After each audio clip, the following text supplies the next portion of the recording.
Shaun Irving is with us in studio. You know, this is very reminiscent of a pinhole camera. It's a lot like a pinhole. It's actually, the difference is a pinhole camera has, it's nothing more than a hole in a light type box. This actually does have lenses. So it's not quite a pinhole camera, but it is a lens camera. And as far as I can tell, it's the world's largest traveling camera, and that's how I refer to it. How did this idea come to you? It's funny. It's actually, ever since I was in college, buddy of mine, we were hanging out one night, and we were joking about being able to build a camera out of anything, and we thought, well, we'll build one out of a dorm room, and we said, oh, we could build one out of a giant truck, and we could drive it around and take photographs, and kind of laughed about it, but the more I thought about it, I thought, that's not such a bad idea.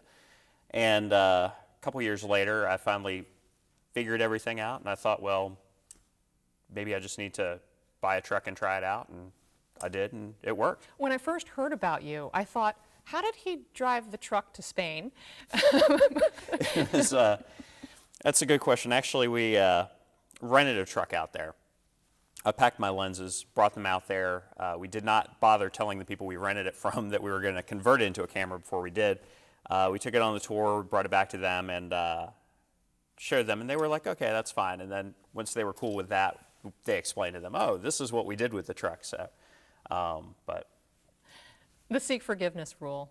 exactly, It made sense. It's better to ask forgiveness than permission. So You're on your third truck now. yes, and the third truck, it actually was an old Mac Tools truck that I got from a buddy. It had been sitting back in the woods for many years, had some squirrels living in it, so trying to get that cleaned up and back in shape now. And What do you think your next landscape project will be? hopefully within the next year. I want to try to keep it within the state of Virginia and do some small, maybe weekend trips and really explore the state before I branch out any further than there. You know, some of the work is reminiscent of Sally Mann. True, and I think Willie Ann Wright too, who's also a local Richmond photographer.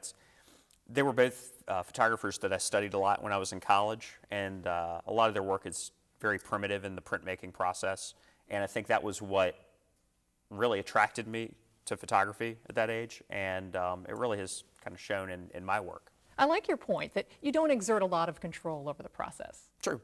I mean, I really kind of I leave it up to the gods. It's I think it makes the work a little bit more interesting that way, and I learned early on that if I tried to beat myself up too much trying to keep these nice, clean, perfect images, that I would just drive myself crazy, honestly. Now, from Friday, May 1st on, folks will have an opportunity to see your work. Yes, we're going to have it exhibited at Corporate and Museum Frame, and that's in downtown Richmond. And on Friday, May 1st, we have an opening reception, and the exhibit will be up through the entire month of May, open during the day, and it's free and it's open to the public. And for people who want to check out your website, that address? It's www.cameratruck.net. Shaun Irving, thank you so much for lending your talents. Thanks a lot, May Lily.